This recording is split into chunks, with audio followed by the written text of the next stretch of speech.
CBN e a Tecnologia, com Gilberto Sudré.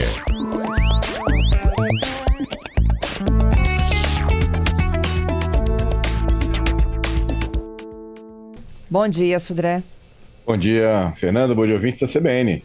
Vamos falar um pouquinho sobre celular lento. O problema pode estar na bateria? Exatamente, Fernanda.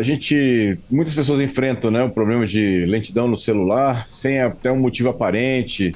Você não instalou nenhum aplicativo novo, você não fez nenhuma configuração diferente do celular, você não instalou nenhum jogo que consome bastante recursos do celular, e aí o telefone começou a ficar lento nessa situação. E aí a gente tem que começar a analisar outras situações. E aí pode ser que o vilão, para essa situação seja a bateria. Por que da bateria, Quando uma bateria começa a ficar mais fraca, ou seja, a carga da bateria começa a ficar menor, e 20% ou perto disso, na verdade, em geral, os smartphones eles têm uma função chamada de modo de economia da bateria, que é basicamente uma forma que o celular tem de aumentar a durabilidade, a autonomia, na verdade, da bateria, reduzindo algumas funções que ele considera, na verdade, não tão importantes assim no caso do celular. Então, ele vai reduzir o brilho da tela, por exemplo, que a tela é uma das questões que mais consome bateria, o brilho da tela em si, nessa situação. Ele vai reduzir a questão de navegação na internet, então o 5G ou a parte do Wi-Fi, ele vai reduzir nessa questão, nesse item. Ele vai reduzir também a questão do processamento do celular, ou seja, então o processador vai ficar mais lento, porque ele está tentando andar mais devagar para consumir menos bateria em relação a isso. Então, pode ser que o seu celular está lento em alguns momentos, em algumas situações, não é por causa de um aplicativo ou por causa de uma configuração, basicamente é por causa da bateria, que está numa carga mais baixa, e aí a gente tem que considerar que a bateria é um processo químico, que tem essa situação de queda muito rápida, quando a bateria já está com algum tempo de uso já, e aí pode rapidamente entrar nesse modo de economia de bateria, e aí ele ter essa situação de redução da velocidade, o desempenho da CPU, nesse caso. Essa informação é confirmada por vários fabricantes, a Samsung, a própria Apple, Xiaomi, todas elas confirmaram essa situação, Então, ou seja, com pouca energia, como eu falei, ele vai reduzir o brilho da tela, E aí ele, por exemplo, a parte até de e-mail, quando você vai acessar o e-mail, ou os aplicativos em segundo plano, eles também são desativados, exatamente para poder economizar a bateria e não ter gasto de bateria ou de energia nessa situação. Então, é uma opção interessante, esse modo de economia da bateria, porque ele conserva energia e aumenta a autonomia da bateria, mas ele tem esse problema de afetar o desempenho e a fluidez de alguns recursos do aparelho para isso. Então, vamos ficar atento nessa situação, tanto na questão de carga da bateria, como na questão também dessa função. Lembrando que essa função de modo de economia da bateria, ela é opcional, Em geral, os smartphones vêm com essa função ligada, entrando na parte de configuração, sobre o aparelho, aí tem lá uma opção de ligar ou desligar esse modo de economia da bateria. Se você não quer que ele faça esse tipo de cálculo, que mude essa questão de performance do celular, então você pode desabilitar e ele vai funcionar no modo completo e cheio, mesmo com bateria com carga mais baixa, ou bem mais baixa do que isso. Sabe o que ele faz também? Ele não carrega as fotos, ele deixa lá no modo espera, aí você tem que clicar 2 vezes para a foto de fato montar. Exatamente. Inclusive os anexos também de e-mail, ele não baixa, exatamente porque ele está tentando reduzir, Tudo que você vai para a internet, baixa uma imagem, baixa um áudio da internet, você está gastando basicamente a bateria em si, E aí eu tenho essa situação de ter essa corte, ou essa suspensão dessa função para economizar a bateria. Pois é. Vale a pena? Você prefere usar o modo de pouca bateria?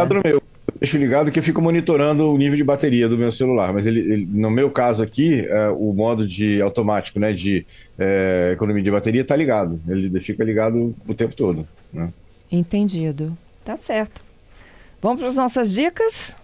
É o Vamos golpe, lá. na verdade, né? É o golpe. Isso. O Golpe da semana. golpe tá aí. Qual é o Muito golpe bem, da Fernanda. semana? Falar sobre o golpe do compartilhamento de tela, né? Um novo golpe está fazendo vítimas, né, que compartilhem suas telas de celular. Então, ou seja, qual é a ideia? Você recebe uma ligação fraudulenta de alguém se fazendo passar pelo seu banco ou por uma instituição financeira, falando de forma alarmista, né, que você vai perder dinheiro, que foi detectada uma invasão na sua conta, que você precisa fazer alguma ação imediata para essa questão. E, na verdade, essa ação imediata que ela lhe sugere é que você instale um aplicativo para que a pessoa lá consiga consertar ou acertar o problema que está no seu celular, né? E aí está o golpe. Por quê? Esse aplicativo que é sugerido que seja instalado no seu celular, na verdade é um software de compartilhamento de tela, né? Com isso, o golpista agora vai ter acesso a tudo que você também vê na sua tela. Então ele pode ver suas conversas do WhatsApp, ele consegue inclusive interagir com o seu telefone, consegue ver as senhas que você digita, consegue ver, né, informações do seu aplicativo de banco, quando você está com o aplicativo aberto, né? E aí ele começa a ter acesso a uma série de questões nessa situação. Então, a recomendação aqui é, primeiro, como a gente já falou algumas vezes, desconfie, né? Desconfie de tudo que você... De ofertas que você tem na internet ou via ligação telefônica, né? Não instale nada no seu celular sugerido por terceiros, né? Se você quer instalar um jogo, quer instalar uma aplicação que você viu interessante, você vai lá no Google Play ou no Apple Store lá e baixa seu aplicativo para o seu no celular. Mas você não vá, né, na sugestão de uma pessoa que você não conhece, que se diz do banco ou da instituição financeira, e instale um aplicativo que ele está sugerindo. Na verdade, isso é bastante grave e pode causar grandes problemas em relação a essa questão. Se você já caiu nesse golpe e instalou esse aplicativo que foi sugerido por um terceiro, eu tenho algumas sugestões. A primeira sugestão é localize nos aplicativos instalados no celular qual é o aplicativo que você instalou, né, sugerido por essa terceira pessoa. Vai lá e desinstale esse aplicativo, né, para isso, né?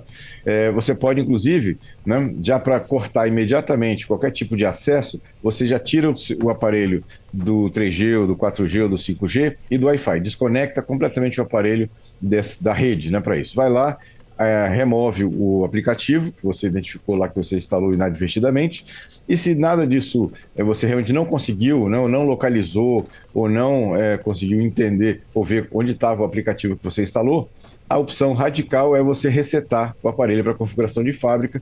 Isso vai eliminar qualquer tipo de malware, vírus ou esse compartilhador de telas para o celular. Gilberto, e esse vazamento envolvendo o Gmail da semana, hein? Exatamente, Fernanda. Uma quantidade imensa, né? Milhões de contas e senhas que foram vazadas do Gmail. Na verdade, o que acontece? Foi identificado, né, esse vazamento, né? A sugestão sempre é você, mesmo não sabendo se sua conta está dentro dessa parte dos vazamentos, né, dos dados vazados, a sugestão é, primeiro, troque sua senha no Gmail. E segundo, ative aquela autenticação de 2 fatores, que é fundamental. Ou seja, mesmo que a sua senha tenha sido vazada, né, para a internet, se você está com a autenticação de 2 fatores habilitados no Gmail, você consegue, né, bloquear. Ou seja, a pessoa, mesmo que um atacante tenha a sua senha, ele não vai conseguir acessar a sua conta. Por quê? Porque ele não tem aquele segundo fator de autenticação, né, que é através do Google Authenticator, para você fazer o acesso à sua conta. Então, isso melhora bastante.